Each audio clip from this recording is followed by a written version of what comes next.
Today we have our very first special guest. His name is Faisal Hashmi and he's a writer and director here in Dubai.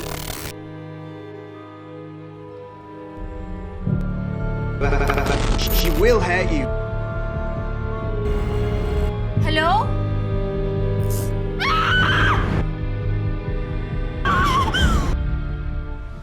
Purest form of cinema was always without dialogue, right? Yes. So like you can find magic working with first-time actors. When you go and watch a horror movie, what do you want to feel like? Nothing is scarier than your own imagination. What's scary is scary to anybody in the world, you know? How do you see the horror genre evolving in the Middle East? A horror film can sell without a Brad Pitt or a Tom Cruise. You don't need that. We can do this in a horror movie, but this is too far. There's nothing worse than a bad horror film. Where did this passion of horror start? I'm a jaded horror guy. I've seen everything. I want to know your proudest moment in Yes. your career. It was made for $7,000. What would you say is your dream cast crew if budget wasn't an issue? Oh wow. Is that something that you like when actors reach out to you? Hello and welcome back to Two Tales, One Take. Today we have our very first special guest. Today we're really excited to have him here. His name is Faisal Hashmi and he's a writer and director here in Dubai. He's working in the second film of City of Life, which we're really excited to watch. And so thank you so much for coming today and for taking your time to talk to us. Thank you so much for having me. This is really fun. We're so excited, honestly, because we've heard a lot of amazing things about the first movie of City of Life. So we were so excited to see that you're going to be the screenwriter for the second one. And you have a very interesting career. I'm so curious to know more, and I'm so curious for the world to know more about the career that you've had so far. But to start it on a more fun note, we usually like to start our podcast with a game. Are you up for that? Let's do it. I love games. Let's So go. the game is this or that. Okay. You're gonna choose 3 of these cards and then you're gonna open it, choose your answer and explain a little bit about why you're choosing that. Okay? Okay. You ready? Right, let's Okay. go. All right. All right. Silent moments or constant dialogue? I'm going to go silent moments. I think cinema is a very visual medium, and some of the short films that I've made have been completely dialogue free. Wow. So I just love, and I love taking that as a challenge. So I just love when you can say with very little, you know, just expressions and just visual moments and camera and stuff like that. So yeah, and I've made a movie that's entirely dialogue as well. So I've seen both sides of the thing. You've made a movie that is entirely It's just a dialogue as well. person sitting in a radio booth, and it's a radio wow. announcer and just talking to camera. So What's the name of the movie? it's called Slight. It's a short film. Okay. It's on YouTube if anybody wants to check Amazing. it out. But yeah, and then I've made movies that are just characters in situations and there's no dialogue. It's just visuals telling the story. So I prefer that. I think that's a more fun challenge as a filmmaker. That's So yeah, very nice. I would say silent moments. That's Amazing. nice. Very interesting. Yeah. I think for me as an actress, I love as well exploring the silence, because I think there's so much you can talk with your eyes, with your physicality.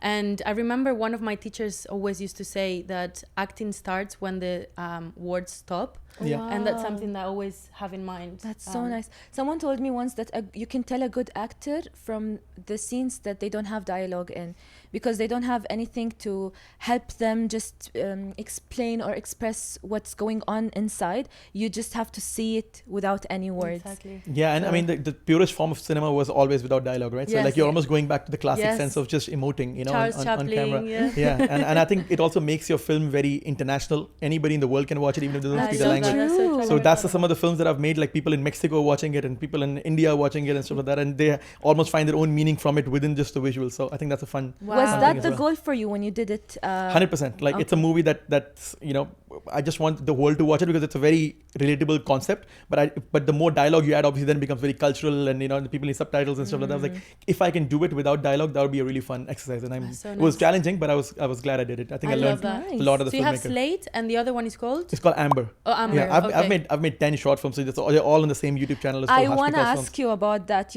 I saw a post where it says 10 short films in 10 years. Yeah. We should dive into that after you go on and choose the other one. Let's go. Let's this go or again. that. We have off to a great start. All right, I'm going to take the one at the top again. Nice. Okay. Working with first-time actors or experienced actors. Ooh, that's see, now we're throwing the hard questions. It's interesting because I've been in both situations. Yeah. You know, I've worked with first-time actors for majority of my movies. I would say the first 5-6 movies that I did. I would say, if I have to choose one, right? I have Yes. to choose the hard part. I think eventually experienced actors, I think is the one that I would choose, only because with you can find magic working with first time actors. Yeah. But also, again, it's a gamble that you're taking, right? That's so true. So, but with experienced actors, at least I understand their process. I understand what they understand sort of how to navigate through a script. They ask the right questions about the character. They understand what rehearsals are. They understand how cameras work. So yeah, and then it's just a better discussion with the. Of course. And sometimes they bring a lot to the character as well. Yes. You know, when you're working with a first time actor, it's almost like you are sort of guiding them through the process. So it's like a lot of me feeding into the character and telling them kind of what I want to do. And I get sometimes amazing results. But I think when they're professional actors, they can sometimes give me, like, they ask interesting questions, which makes me question, oh wow, this is an interesting element. I can add that to the character. Or they improvise something really interesting on set, and I'm like, okay, so I think. Do you normally do the casting for your actors as well? Or do you hire like a casting director?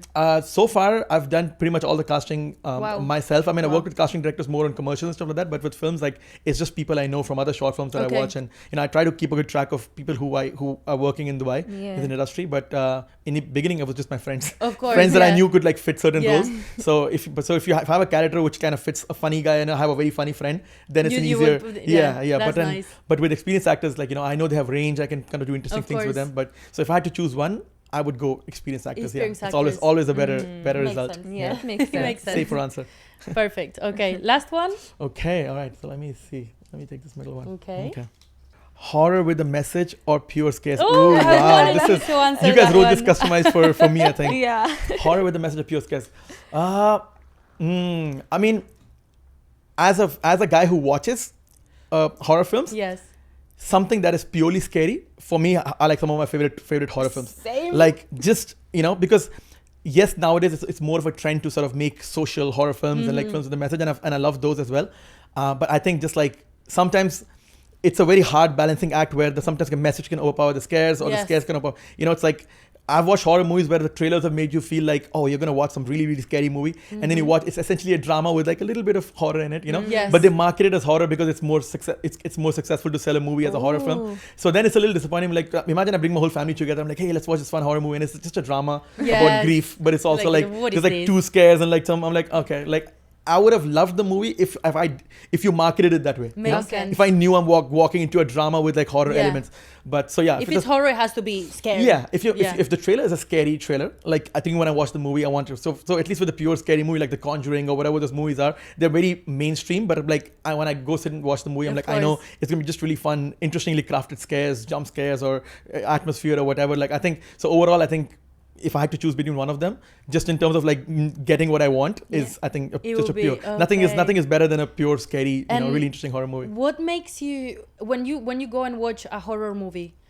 What do you want to feel like? Why do you want to feel the horror or the scary moments? Like, is it because that's not something that we experience on the day to day, and you want to experience something completely new, and that's why you go to the cinema or you watch movies? Or what's the reason why you love horror so much? Yeah, I mean, I think, look, the reason why you go on roller coaster, right? The reason you go on like, and I think everybody has their own fears, right? You might fear something, and what better way to sort of experience those fears and sort of have other characters experience those fears, but in the comfort of a safe environment, right? You're in a cinema, so you get to sort of explore things you love, right? That's so the same thing when you go on a roller coaster. You're getting to experience being, but you're safe. But it's still thrilling. It's still interesting. So it's the same experience that I think everybody gets. It's a thrill ride. In some horror cases where it's more like dreadful or more like psychological, you're getting to experience all these interesting things while of like misfortune or whatever happening to another character.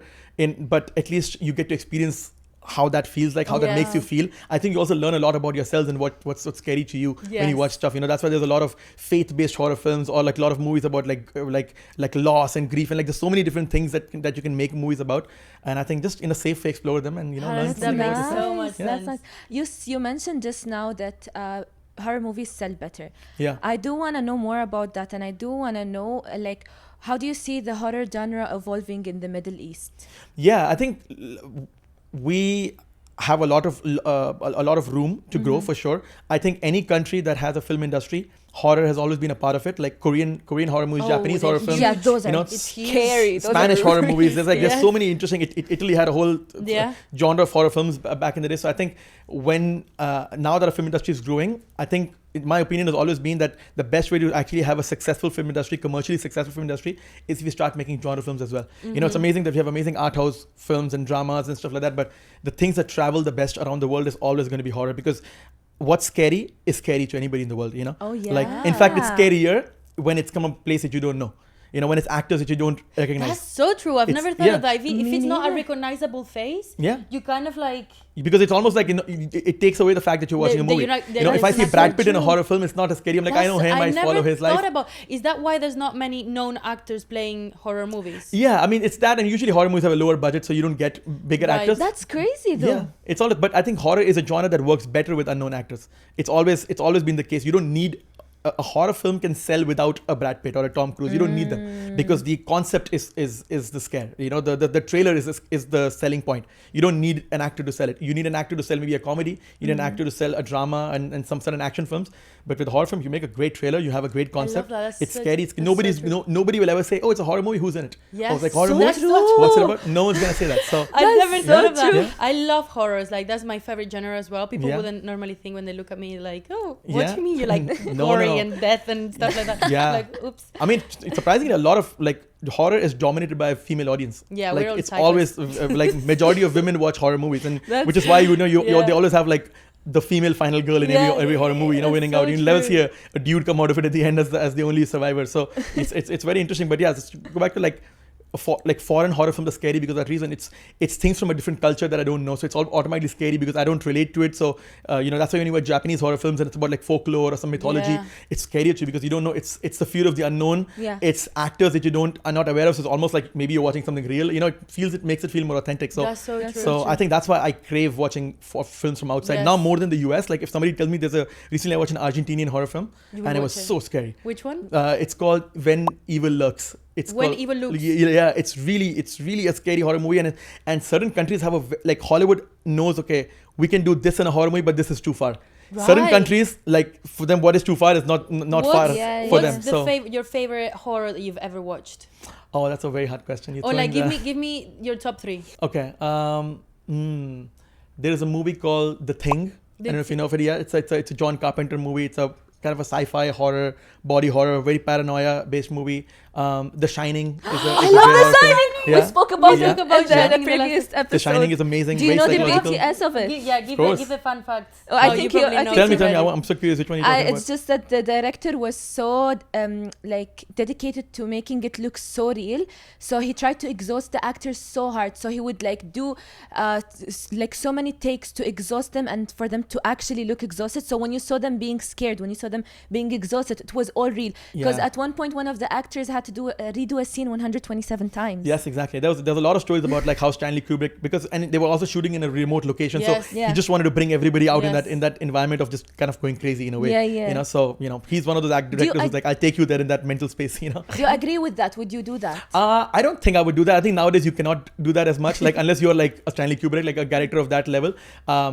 But yeah, like I think, look, sometimes it's very weird because you're like, okay, the process was messed up, but the result is incredible. Yeah. You know, and in fact, when they asked the actress who's She stopped working after she stopped that. working, but Yeah. but she even recently when they interviewed her, she had a very fond memory of that movie. She's like, that's one of my favorite characters. I got to explore so much about myself. So Wow. it's very interesting. Like Wow. you go through fire to get to the end, but almost like when you look back at it, you're like, yeah, that molded me into, you know, like maybe in the moment I wasn't enjoying it, but like it has created a very interesting makes classic sense. that will exist forever. You know, Of course. So it's True. almost like, you know, you just True. look find a balance of like, okay, is the process worth the result? But in the end, you know, the I film, love you that. know, That's if so a true. classic comes out of it, you know, Yeah. then you have to really balance that. But That's so true. Yeah, I feel like as actors, sometimes when we go through such a hard time shooting, if the result is good, we're like, at least the result Exactly, is you good. know. So We'll do imagine it for you go something. through all of that and then the result That isn't is the even thing, yeah. good. So that's why I think you can get a lot of mileage out of it when it's an A-list like a Christian Nolan or Stanley Kubrick or Yes. whatever tell you to do something really Yes, crazy. you will do You it. will do it because you know there's trust in Yeah. the Yeah. director. You know, if So a true. first-time director is telling you to do something and you're not even sure about how they are, you're like, okay, I'm gonna go through all of this stuff, but like, Yeah. what if the movie is not Especially very good? for horror, because I think there's a very, very thin line between like a horror movie being very, very scary and like very, very good, or looking stupid, horrible. Oh, 100%. Like the line is so thin, 100%, way yeah. more than like in any other. And that's why the thing is like horror is an easy genre to make movies in, but it's also an easy genre to make bad movies in. Yeah. Just on a production level, they're easy. We're like, oh, I can shoot in one villa, and like you can make a really good horror movie in one villa, but you can also make a really bad horror movie because people think like, oh, I'll just put some actors and make them scary, like just No. makeup or Yeah. whatever. No. Yeah, exactly. The makeup needs to be so Yeah. good It's as well. that fine line. The moment something doesn't work, it's a comedy. Now. Exactly. People are Yeah. laughing at your True. movie, Yes, you know. true. And people have seen so many horror movies. People like me, I'm a jaded horror guy. I've seen everything, so it's very hard to scare me. So when a movie now scares me, I'm like, or like at least puts me in an unease. I'm like, oh, okay, this is really This doing is stuff. good. Because now I've made horror films, so I kind of see behind the curtain. When they're doing some scare, I'm like, oh, I know what they're gonna do. Like she's gonna close the door, and then you think nothing is happening, and someone's gonna pop And out then in the back, you know. Talk to us about the horror movie that you want to launch next year. Yeah, for sure. I mean, I now that I've done a lot of short films, I've done horror, I've done non-horror, but and I always try to do that. I always try to cycle between making a horror film and non-horror film because I think I enjoy coming back to horror more than just like making horror, makes you know. sense. Because then I start getting sort of bored from it. You want to miss it and then come back to it. But the feature film that I'm working on is also like horror thriller. It toes the line between horror and thriller, but again, it's a scary movie in terms of what happens to three characters. It's three characters in one location. It's almost like a time loop film, but in a way nightmarish sort of a way. Like three people are living in an event that keeps repeating again and again that they don't want to happen to them. Oh, that's scary. So yeah, and then what it does to them psychologically, and you know, and how it just keeps getting worse and worse. So for me, that's an interesting idea, and it's one house in the woods at night, one night, you know. I love, you know what? Yeah. One of my favorite type of movies are where the location is just in one place. Yeah. Yeah. Because I feel like there's so much you can play with that. Yeah. Without like the stories about that place, that moment, those actors, nothing else. I feel like when there's too many places and it's too sci-fi and this and this, like it kind of becomes like too much. It's more about the sci-fi and the technology that you use. In horror, instead of, it's like, all yes. less is more. It's Exactly. horror. So when like if you can make a house scary, like if you shoot a movie in the house, everybody has a house. Yeah. That's a Paranormal Activity is one of the scary became very successful is because like it takes place in people's bedrooms, right? You know, so if you can make someone's bedroom scary, the next time you go back to your bedroom, now you're scared. Yes. So You know, true. so And then like Yeah. like you're having someone under the bed. That's so yeah, scary. exactly. Ironically, you said that usually horror movies have less budgets. Yeah. What? That's insane to me because I feel in my head horror films are the most films that require a higher budget so you can make things look as realistic as possible or Yeah. as crisp as possible. Yeah, if I you mean, know it what depends mean. on the movie. I mean, if you're doing like visual effects and stuff like that, like then yeah, you need maybe more budget. But like if like a lot of movies like Paranormal Activity and like even The Conjuring and stuff, they're like lower budget films because you don't need. Scares can be created without special effects if you really craft it. Like there's a movie called Blair Witch Project, which is just a bunch of kids go into the woods, they get lost, and they feel like a mysterious entity is hunting them. We never see the entity.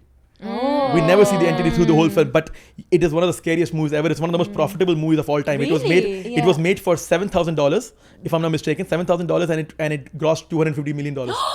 What? It Are is. you joking? It is in the Guinness World Record. Is this the most profitable film of all time? 7,000. Yeah.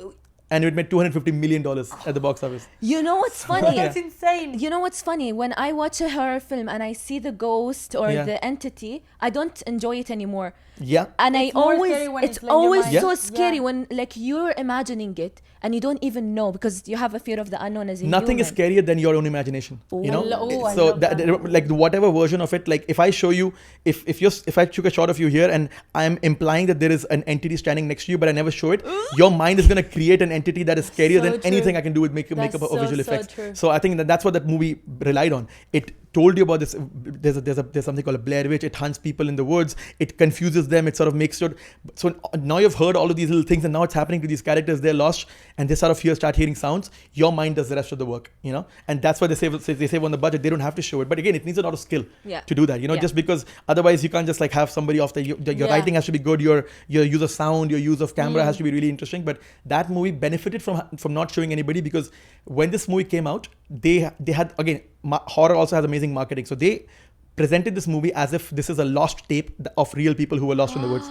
So they actually made those actors, That's such a good idea. and they made so those actors smart. disappear. They made them like go underground for like a month, and No way.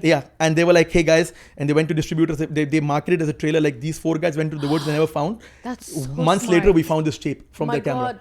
And so people went to the movie, a lot of them thinking like, oh, this is a real footage. And because there is no special effects, you think it's real even when you finish the movie because we don't see anything. We just see kids struggling and crying and figuring it out. So the viral marketing of that is why it made $250 million. And then they came out and said, oh no, this is a movie. They're so So they smart. they basically sold an experience. For sure. They didn't sell just a movie. They sold the whole 100%, experience yeah. of people believing that they Yeah. actually. And it was, and Wow. you could only do that once. Such So a once nice somebody way to did put it, it. now you cannot do that anymore. Because I'm like, oh, it must be like Blair Witch, what Yeah. they're doing. So Yeah. they were the smartest people. They figured out a strategy. They were did the it first ones to do it. And they made up, like, those directors have made So a fortune. They don't have to like work ever again. That's None of those crazy. actors have to work ever again, you know. So yeah. I want to do that and get Same. $250 Yeah, million. yeah, exactly, right?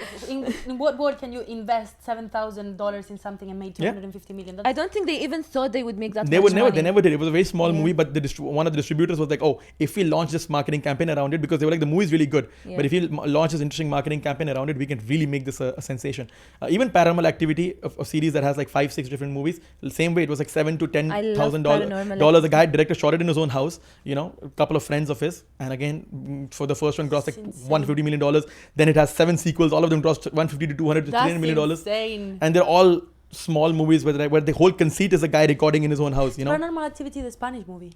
They were the Spanish No, Rec. version. Rec is the Rec is a one, Spanish yeah. movie. Yeah, Rec is another movie that's very camera. Yeah. So there is a whole genre of movies called found footage movies where Yeah. the whole idea is that it's a footage you found of someone's camera, Yes. and so that way it's even cheaper to make because they don't have to look amazing. Exactly. It's like me and you holding a camera together.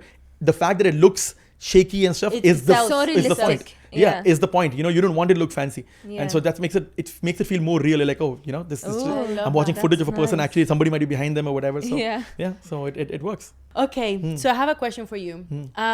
Where did this passion of horror started? Was it like when you were young and something happened, or what happened for you to be such a passionate horror Yeah, film that's a good movie? question. I would say it almost came from my mom, I think. Your mom? My mom, like, is a huge horror fan. We still watch horror movies Oh. together whenever we can. And I think she used to watch a lot of horror movies when I was, like, my first memory of watching something on screen from like my crib or something is watching some horror movie that she's Really? watching. And I think she's probably watching horror movies when she was pregnant with me. So it's probably came in some weird genetic way, you know? Because That's so funny. yeah, because I think from the very, like, I was like maybe 1 or 2 years old. I could remember like some kind of Freddy Krueger movie playing on screen, like one of those the 90s Nightmare on Elm Street movies. So yeah, so I think I've always So been it started surrounded by from horror. then. I think it definitely, my interest peaked there. But then I think there is a magic to at the filmmaker. There is a weird appeal of like how much control I have in what I want the audience to feel when I watch a horror movie. Like, I can make you feel on edge and then really sustain that, unbuild that, and then just make you be like, oh, there's nothing wrong, and believe that, and then suddenly And scare then you with suddenly- something. yes. There is only one genre, which is horror, that you can really Really have that play that, minute yeah. control over. I think there's a nice magic trick element to that, which I think I enjoy as a filmmaker. And again, it's like, I think I like that anybody in the world can find something that you make even here scary. Ooh, You know? so So if true. you can make something universal, anything that's scary, you know, that's why I said if like a knock on the door at night is scary in Japanese. Anywhere. It's in Japanese, in Arabic, Yeah. it's in Hindi, it's in whatever Yeah. language you can think of. So yeah, I think that's what I love about it. Like, but also again, it's more challenging. Is like there are so many good horror movies out there, and people are already jaded. People watch like clips on horror clips and stuff on YouTube. So like your bar of a good horror film now every year increases more. It's increasing, You know, of so course. but if you notice, this is the only genre in film history that never died. Yeah. Every other genre had a period where like romantic comedies kind of fell down. Like right now, romantic comedies don't really get released in cinemas. You know, westerns are kind of back down. Horror from like Nosferatu and from the very first movies, They've 1920s always horror been there. up until now, it's always been successful because it always evolves with the times. Yeah. Something is scary to a new generation, and now that's social media. There are movies about social media horror now. You know, so you can make, as long as you're evolving with the times. That's I think so true. there is a fear of every generation, and you That's just play so with that. You true. know. That's such a good way to look at it. I've never looked at it that way before. That like a knock on the door is scary, Yeah, it's in, scary every, in every everywhere. language. If you can make Yeah. something like universal, you're winning. Yeah, Yeah, that's so exactly. true. What was the first film you've ever watched in the cinema?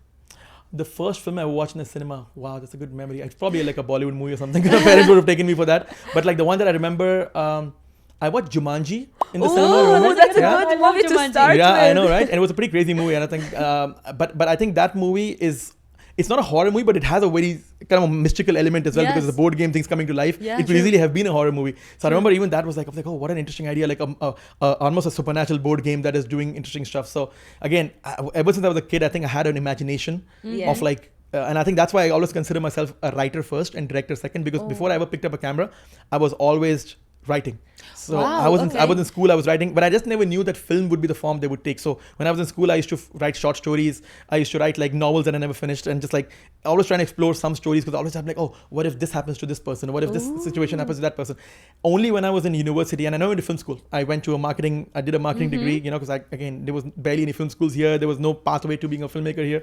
And midway through that, I was like, what is, like, these stories that I'm writing feel like movies, kind of feel cinematic in nature. And then I was like, oh, how do you write a script? Let me just like research that. And I started researching how to write a script. And it's a very different way you write a script versus you read a novel, right? So you're self-taught, basically. Completely, yeah, completely No self-taught. So way. I just learned online, like, how do you write a script? And I learned how to write it like in that format. And then I had a choice. I'm like, do I drop out of university? I've already been 2 years into this university and find a film school and lose 2 years Where of were my you life. studying? It's Skyline University. It's in Sharjah. It's a bachelor's with marketing as a Okay. focus. So you were born and raised here. Born and raised in Okay. Sharjah, and just my entire life has been here. So I'm from Pakistan originally, but I never lived there. I go there every Yeah. once in a couple of years for my extended family. And so I was like, this is 2009-10, around that time, when I was like, DSLRs were becoming popular. So I was like, instead of like going to film school and like restarting again, let me just take a camera, shoot stuff, and with every movie like learn, make that my film school. Wow, that's So incredible. let me go and shoot with my friends, and at the end of every movie, once I've edited it, I'm like, this worked, this was a mistake you did, let me I love let me that. fix that Bravo, again. So honestly. yeah. This is what we were talking about in the creativity episode, that you can literally create wherever you are, whether you're good at it or not. Yeah. You just have to like start and see where it goes from there. 100%. I mean, I think there's a lot of resistance people have of trying, like, oh, am I going to be good enough? Like, you will only get good when you try. Yes. Ooh. Same thing, it comes with writing, with directing. Like the first couple of short films I made so many mistakes. There was a tripod in the back of one of my shots in the first one. I was like, how did I miss that? Like, I was so We were also talking about that. and I was like, but I'm like, you learn from that. You're like, okay, now pay more attention to your background, pay Yeah. attention to these things.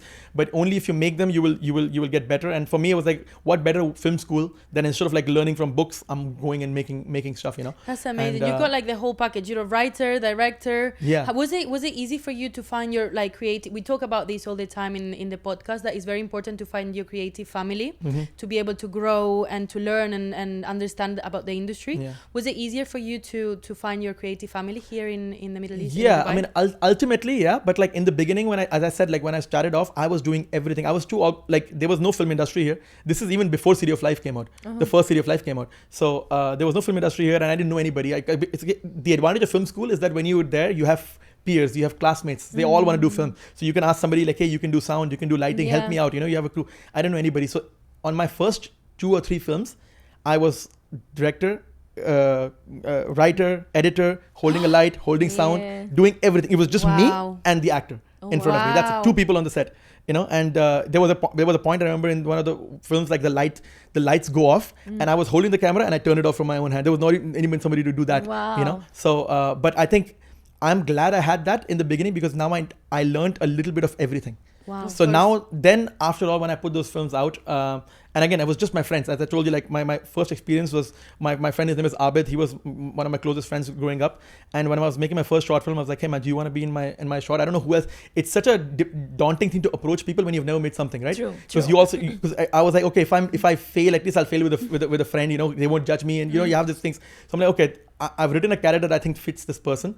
Do you want to do it? And we shot at his house as well. I was like, okay, if this movie goes nowhere, at least it's between us. Yeah. But What was it called? It's called The Loop. It's like The a very, Loop. it's Do a you very have all old. of these in YouTube? All of them are in YouTube. Okay. Yeah. This So- one I'm not sure if it's in YouTube, but yeah, most of my other short films are Is in it Amazing. part of the 10 films that you did in No, 10 years? I don't count that as my first 10 films. So technically, I made 12 films, because Okay. they're the first 2 that I made, which were just like very scrappy. As I told you, like I made mistakes with tripods. So I'm like, the one I count is 2011. I made a movie called Perfect Living, which also stars the same actor. That was I count as my first like proper, Yeah. nice looking short film. Yeah. The other ones were like my student films in a way, you can say. Please tell us about the 10 short films Yes, in 10 we're years. so excited I'm to hear about literally that. so Oh, interested Thank you in so much. that. I mean, for me, as much as I love horror, my aim was to not make my horror film my first movie. Okay. Because I was like, there's nothing worse than a bad horror film. Yes. So I was like, let me learn filmmaking in general, like how to direct actors, how to sort of put an edit together. And then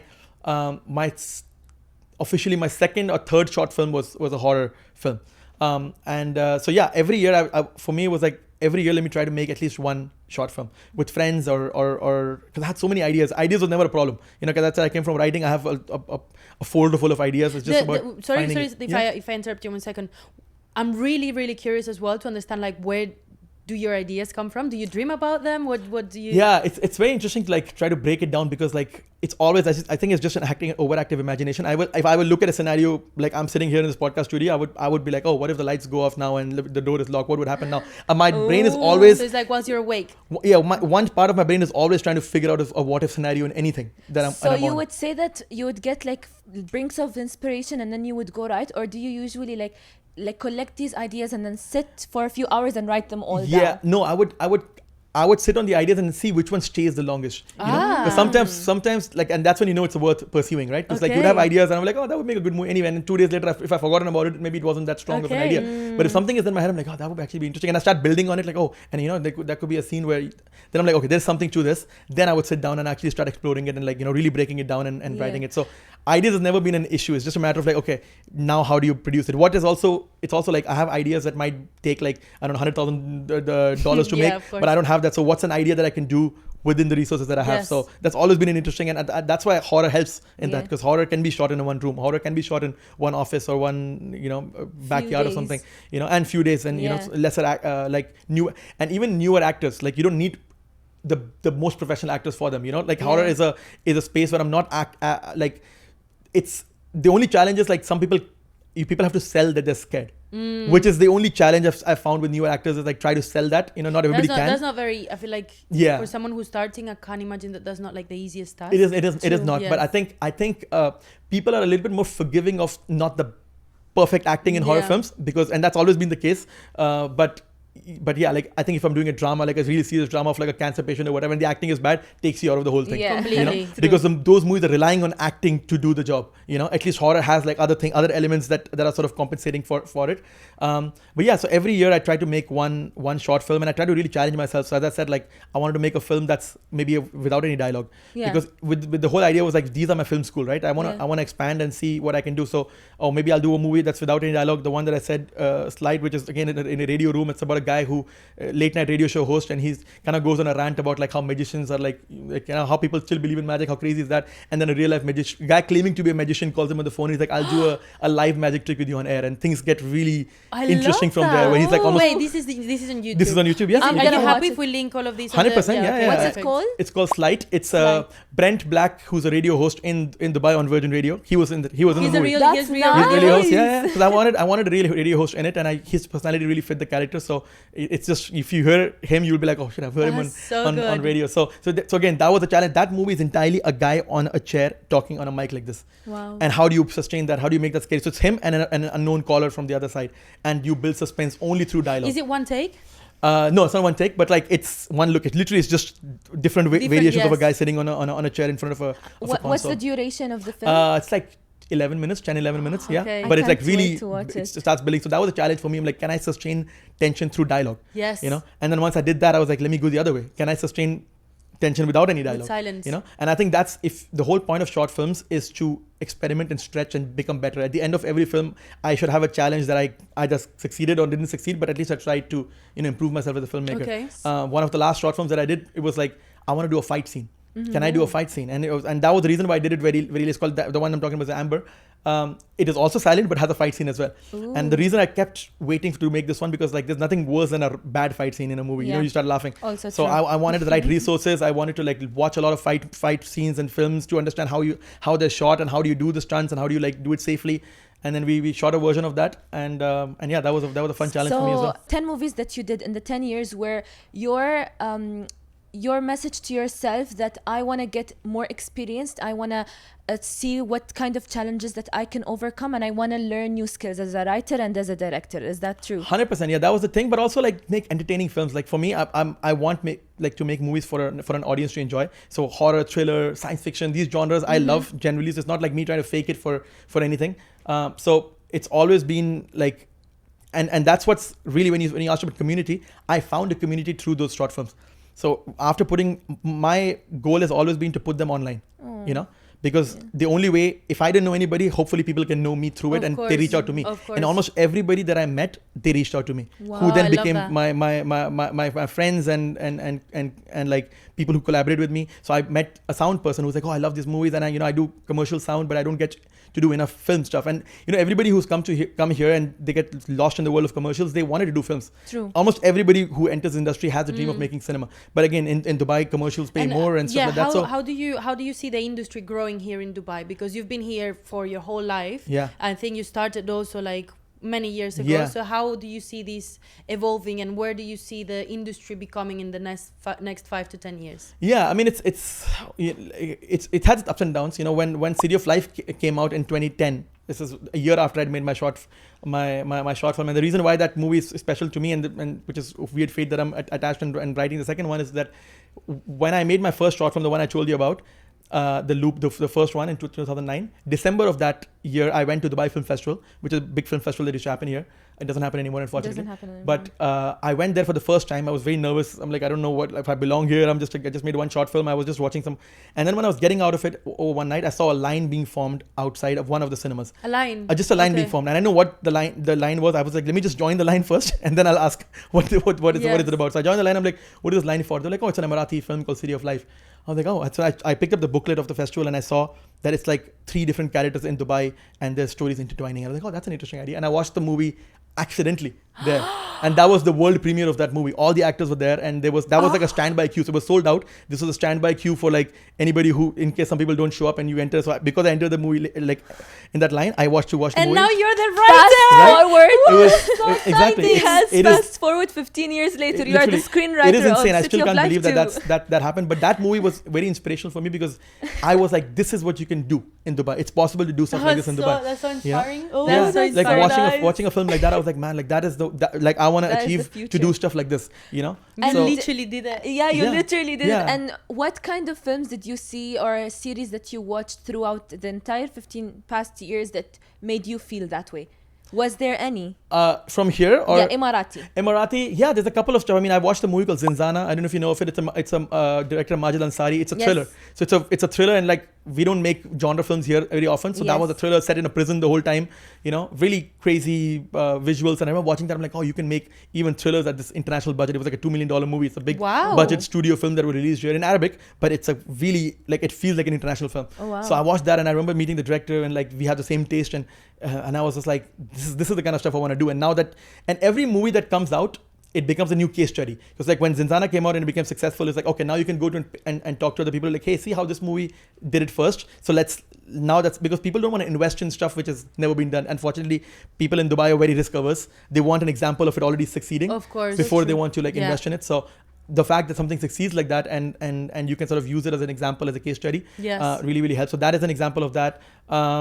What else have I seen? I've seen Emirati. There's a lot of really interesting Emirati films. Or series. Or series as well. Yeah. I Yeah. mean, I watched Khattaf recently, which is Yeah. an action-packed show, and I was like, you can do action like this in the UAE, which is Yeah. really, really cool. Like it's a martial arts Rocky style kind of thing. So watching that, and I know I spoke to Ali, and he shot that like at an insane schedule, like 15 hours of worth of it in like this, probably the schedule that we're shooting this movie on, so He shot in Thailand as well, in right? Thailand as well, Yes. so the fact that it feels so it doesn't feel like a TV show, it feels like It feels something, an international- like an international show. So Cinematic also. It was very felt cinematic. I mean, of course, if you get a movie director to do a TV show, they will not just be happy with looking Yeah. at you. They'll be like, now let me push it as much.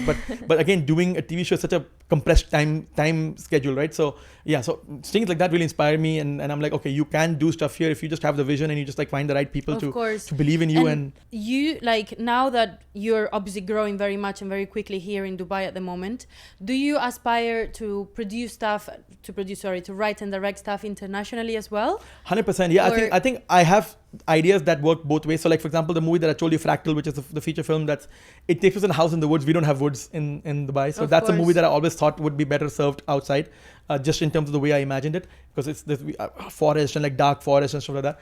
But there are films that I have written that would take place here. Yes. And there are films that I've written that I want to direct. There are films that I've written that I'm happy to give it off to. Like Oh. there is a pearl diving horror film that I've written, like about a pearl diving ship in the 1920s. That there's a folklore character called Baba Darya, which they used to believe Baba in. Darya. So I've written a Baba Darya script. It's like a belief that there should be a monster in the sea, like hunting Yeah. people. You should go pearl diving back in the day. But- But that's a huge part of the UAE history. Yeah. So Okay. imagine like an alien and or the thing and stuff, but set on a pearl diving ship. Now that's a movie that I've written.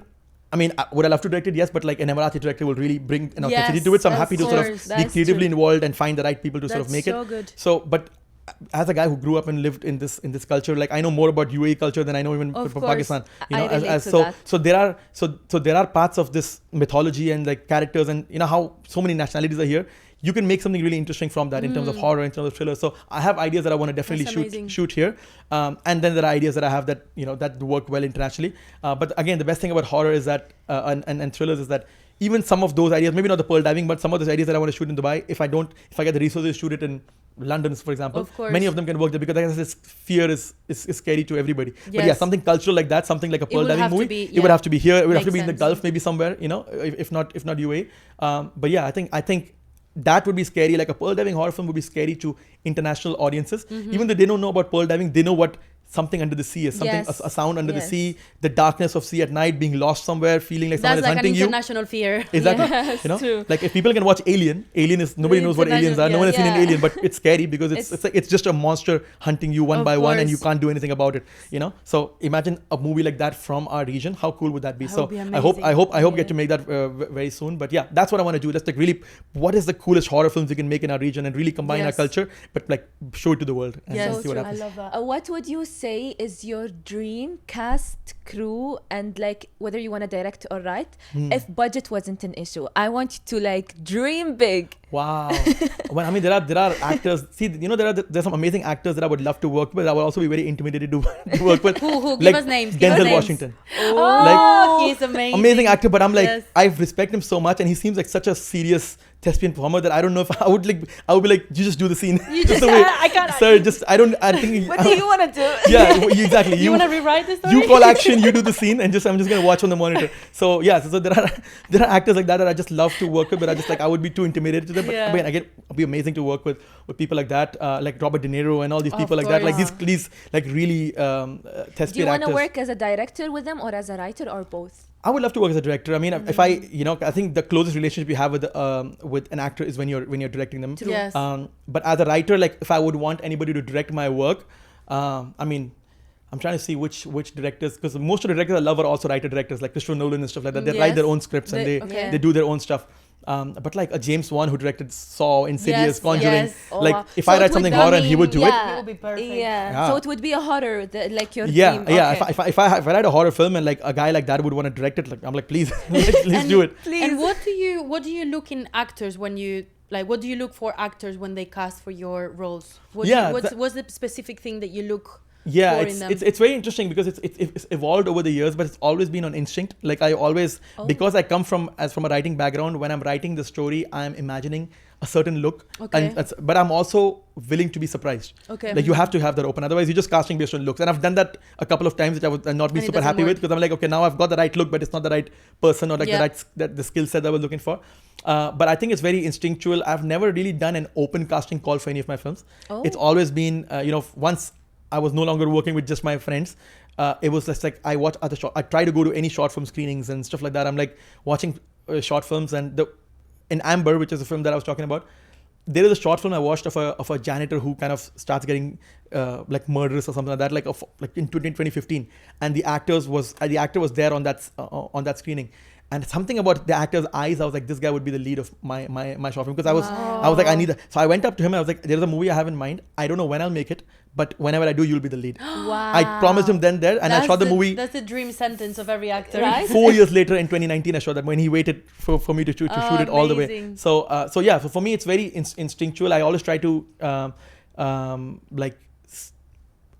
imagine a certain actor, watch what they're capable of, But again, also willing to be surprised, because I've worked with actors who have given me Rick. I don't know if you Rick Abbey. He's an actor who worked here. He's also in Rick Abbey, yeah. yeah, I've you know met Rick him, I've Abbey. worked So with him. he's the antagonist in Amber. He's the second actor in there. And again, literally one day I saw him and he was growing his beard for a role, and he's always usually clean shaven.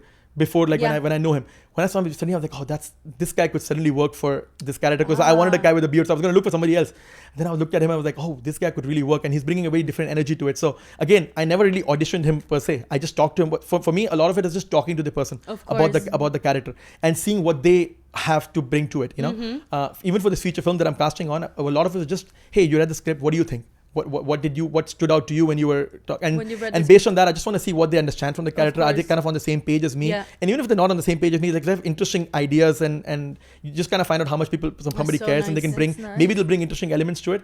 But for this feature film, I did an audition, because we started early casting, and I did an audition for one of the characters, and we had 2 actors that I really liked, and I gave them a scene. So this is the first time I ever done that, which was interesting. I gave them a scene, and I told them like, act that scene and give me an audition tape. And what was interesting is that both of them were really good, but in the scene, it goes from like the actor performance goes from like 2 to like, I would say 10. You have to go really intense. And the actor that I eventually went with is, I think, somebody who could reach that 10 better, even though they were not at that 2 very well. They already started at 5, but they went to that 10 better. And I think for me, I can see myself bringing someone down in energy than somebody who cannot reach the 10 and bring them up. I think that's when you enter this, like, you're now telling somebody to maybe overact or something like that, you know? So for me, I was like, okay, he's hitting the 10 really well. I can bring them down. The reduction part of it as a director is an easier process for me to kind of like simmer them down, and I know, but then bring them up, because that's, I've seen many movies, I'm sure you've seen many movies where like somebody's like angry or screaming, and it's like, and it's too much, and it's overacting, or like, you know, like this is not working. So sometimes, so I cast, so that's an example of something where I did a casting and I just chose based on instinct. I'm like, I think this actor, I can work with him and sort of reduce them and bring them down, but I think the way they're at 10 is the perfect. This is how I imagine the 10, you know. So even though the other actor was better at 2, I was like, the 10 is more important in the scene. And what advice would you give someone like an actor, for example, who's starting in the industry here in Dubai or anywhere in the world, really? What advice would you give them?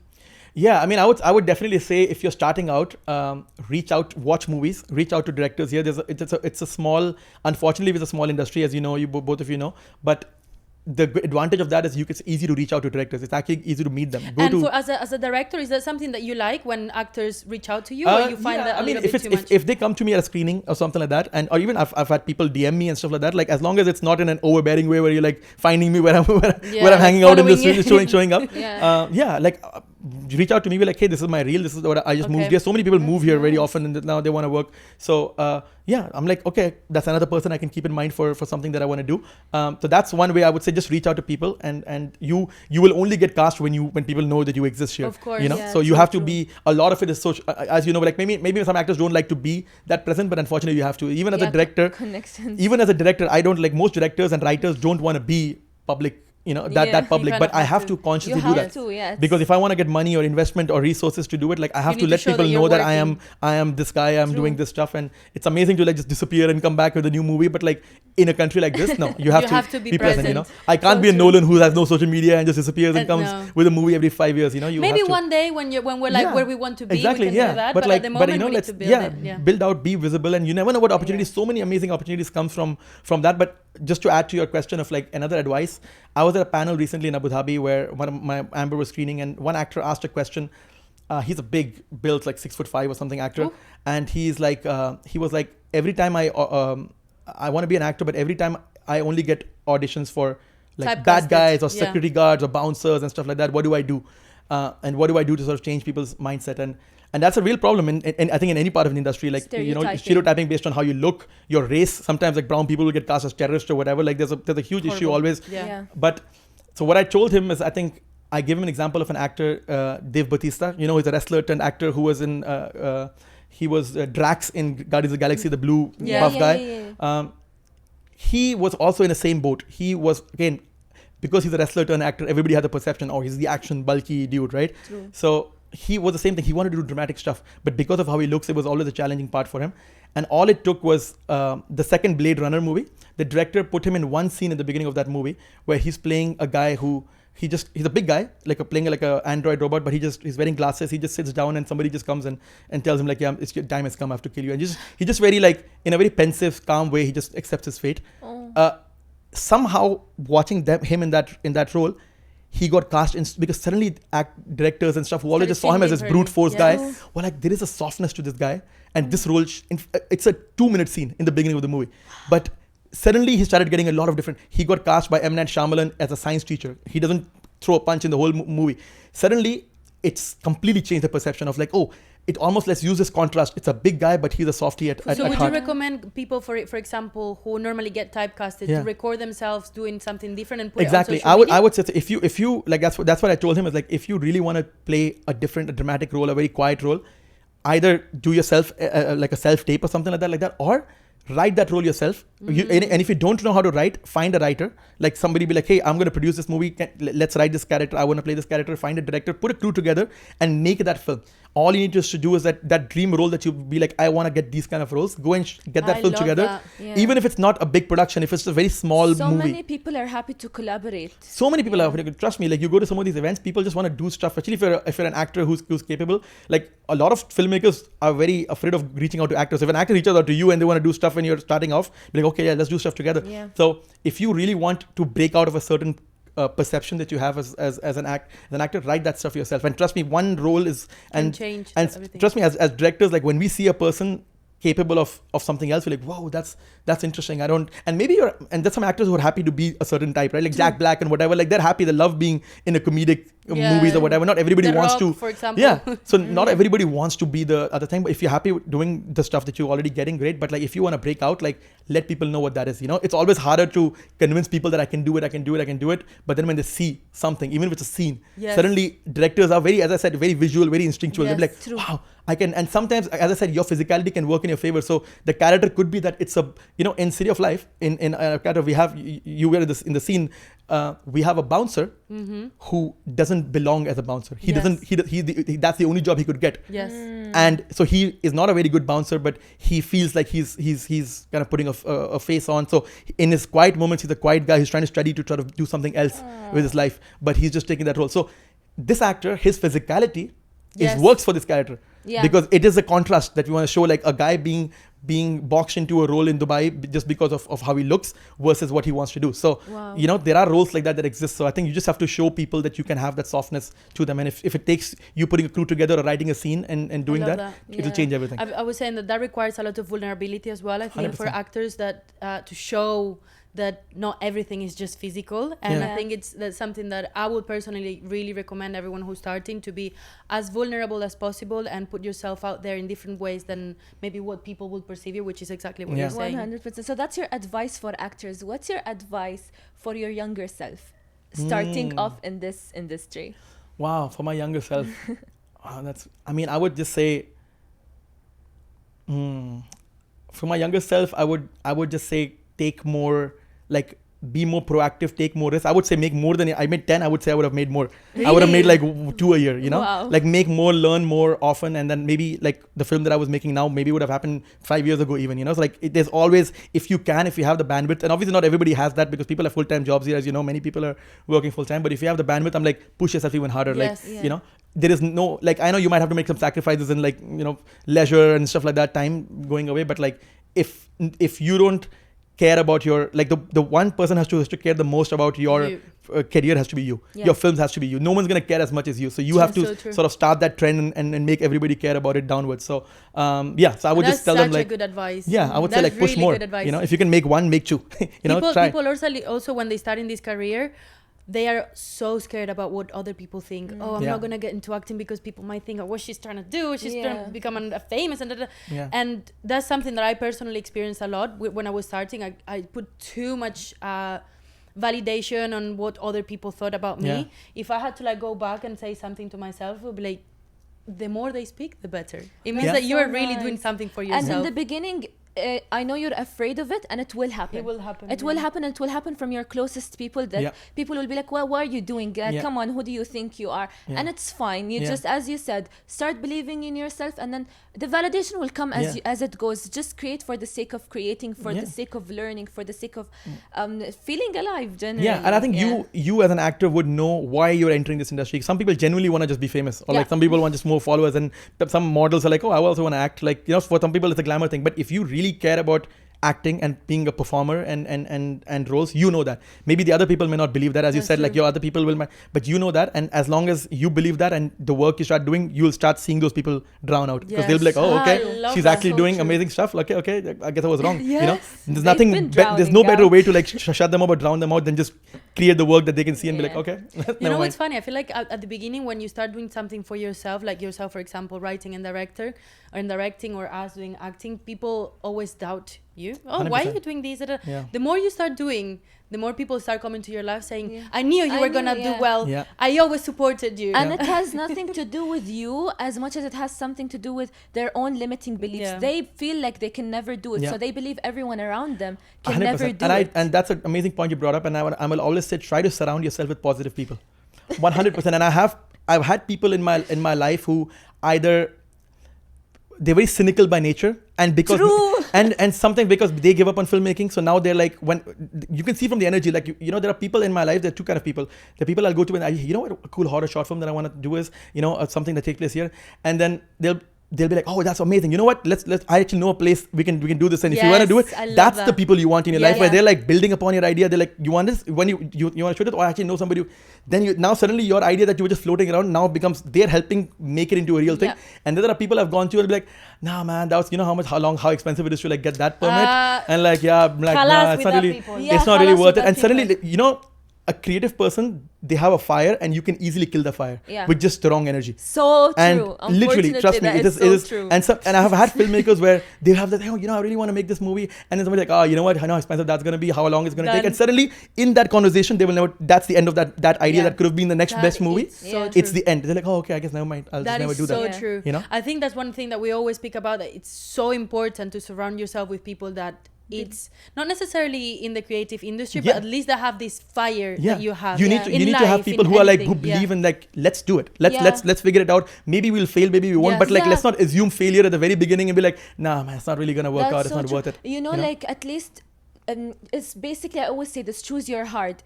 For example, if I make it and I fail, at least I tried. I didn't fail because I didn't have the guts to start it. There's nothing that feels worse than 10, 20 years down the line, you're like, man, if only I made that thing. If only I would have pursued this career, what would have my life have been? Try that life, and if it doesn't work out, at least you know I tried it and it didn't work out. I did my best, 100%. And now I'm content that I'm doing what else I'm doing in my life. So yeah, I think that's a very important thing, is never let somebody kill your fire just because of like, oh, this will not happen. It's never easy to make a movie. There are 1,000 reasons to not make something. That's what I always to people, like, you have to find the one reason to do it. You know? So I think that's the most important thing. That's amazing, honestly. Okay, since we're coming to the end of the episode, do you have any questions you want to ask? I do have a last question. Go for it. I want to know your proudest moment in your career. Oh wow, proudest moment in my career. You know, I did a film for a part of a competition. This is like maybe almost 10 years ago, and I never thought I took part in a competition where you had to make a movie in 48 hours. It's called 48 hours. Yeah. Wow, in 2 days. In 48 hours, yeah. Did you have to like write it? Yeah, so they will give you, it used to happen in Dubai, they stopped doing it, where on Thursday 8 p.m. they will give you a character, a prop, a line of dialogue, and a genre. And from Thursday 8 p.m. to Saturday 8 p.m., you have to submit the movie. So you have to write it, direct it, shoot it, edit it, score it, whatever, and release it. And I remember taking part in that competition one of the years, and again, this is like 10 years ago, I had a small DSLR. I knew 2-3 people who could have helped me. I didn't even know a sound guy. And so I was like, okay, I got time travel as a genre. And I was like, okay, I'll shoot a comedy. And my friend had an office. I was like, okay, I just shot 2 people, a job interview where time travel comes into the play. And it's just very scrappy. It's a scrappy mode. I was like, I have a cool, funny idea. It's a fun concept. It doesn't have a lot of production value because it's in one room, but let me just shoot it and see what happens. And I remember when I was going to set to shoot that movie on Friday afternoon, I checked my Facebook post of a friend who was also taking part in the competition, and he had an equipment truck in front of his house, and like the best crew that I know in Dubai. Way. And he was like, oh, we're almost done shooting. And I was heading to my set, and just about to start. It was so demotivating. I was like, man, I'm really going to shoot this movie. These guys definitely going to win the movie and like stuff. So I shot the movie. We submitted to competition, and my mom, who's again always been a supporter of my stuff, and I was like, hey, just go to the screening, you know, where they're going to show all the movies. And again, I'm seeing like amazing production value of everything, and then my small little film with just 2 people sitting in a room plays, and we won first place. Did you? We won first Good place. job. We won first place, and I was trust me, as surprised as you were. I was like, whoa! I won again. It was just the judges were like, content-wise, at the end of the day, the story was the most interesting. Was yours from your, wow. and so my family was with me. My parents were with me. They got to come up on stage. We took pictures together. So I think that was a I got really goosebumps. yeah. So I was so surprised because the moment I saw these other guys were like, man, the amount of people they know, the amount of connections they have, their movies look incredible and like have the best performers and stuff. But I'm like, at the end of the day, like, yes, you don't have that. You know you don't have that. What can you compensate? Let's make the best version of a small story in one room that you can make. Like, don't compromise on story and your passion, and like you can make it happen. So if that's that not was a pride moment. motivational story and motivational beginnings, I Yeah. don't know what it is. Honestly. Yeah. Is there anything you want to share with the world? Yeah, I mean, look, if you're a filmmaker, if you're a storyteller, I think the world needs you now more than ever. I think there is no better time to be alive to be making films. Now it's become more accessible than ever to tell your stories. There are more platforms to tell your stories, and I think all I tell people is like understand and learn the craft. Put the time, learn it. I know people who don't watch films, but they want to make films, but they don't regularly watch films. So I'm like, if you want to be a tennis player, wouldn't you watch the best tennis matches? Yeah. Like You practice? you learn from the greats, Wouldn't you right? practice? Yeah, practice, or just watch the best players and see what their form is, what works. Like if you don't watch cinema, you won't understand what your palette is. You won't understand what you love. And I think that's a big part. So for watch cinema, and I would just say, like, don't be afraid to tell your stories, and the world needs it now more than ever. beautiful. And I love that. So and trust me, if you put it out there, there are people, especially in Dubai, I would say, make your first couple of movies and people will come to you. People will find you. People are attracted to energy. People are attracted to passion. I love that. There are people, I have worked with people who I have pitched them stories and they're like, the story is nice, but I don't want to invest in your story. I love how much you love this story. The way you spoke about this, I want to invest Your in that. passion. Want to invest in your passion. Yeah, They're I'm investing in investing you. in you. Exactly. Yes. That's your passion. Like you love the story and I love that more than even I love the story. Like let's do it. So if you are truly passionate about something, it'll come out in your voice. It'll come out in the way you pitch something. Wow. And so I would say do that and just like be true to yourself. And I think the next great filmmaker from UAE could come out from that. So yeah, I'm hoping to see them. Incredible. Wow. Honestly, Faisal, I think I can speak for the both of us, but this has been like an insane first guest thank you so much. episode that we Yes. had. We're so happy to And have I you learned here. so much. Yes. I genuinely learned so many things that I didn't even know before. I'm gonna go back and watch so many of your movies. Yeah. And all of the horror movies. Yeah, that you've it's called watched as well. on YouTube. If you go to a channel called Hashmi House Films, that's the production banner that I have. You'll watch all the short films. All the 10 of them are there. I'm a Perfect. big proponent of putting them online and letting the world watch them. And some of them have like 500,000 views and stuff on YouTube. So Wow. it's kind of crazy. That's again, you make a horror film, it's good. People People love in Brazil it. are watching it and commenting in Yeah. languages I don't understand. So I'm like, let it have its life of its own. So That's yeah, amazing. it's amazing. That's good. Honestly, thank you so much. Thank you for having we're me. really excited to see your progress and where you go. I know that it's going to be very, very far. And we're also very happy to have met you now. Yeah. And hopefully we all work and grow together. Yeah, for sure. And honestly, like props to you guys for doing this podcast. I think so many actors they don't have a way to understand like what other people, more experienced people are sort of going through. So if there are podcast discussions about filmmaking and acting, like I think that's a great resource, and hopefully so many more amazing actors are inspired by like your journeys and Thank you. That's That's nice. our Thank you goal. so much. Yeah. Thank you so That much. is the goal. Thank you so much. Thank you for having Did me. you enjoy it? I loved it. This I'm is great. good, This is I'm great glad. conversation. Thank you so much. Thank you. Well, thank you so much, Guy. I hope you enjoyed our first guest episode, and we will see you next week. This is Billy Bots. This is Rahab Alatar. And please make sure to subscribe and share this episode to anyone you feel like is going to benefit from it. And click on the notification bell so that you can get a notification every time we have a new episode out. And like the episode. Thank you.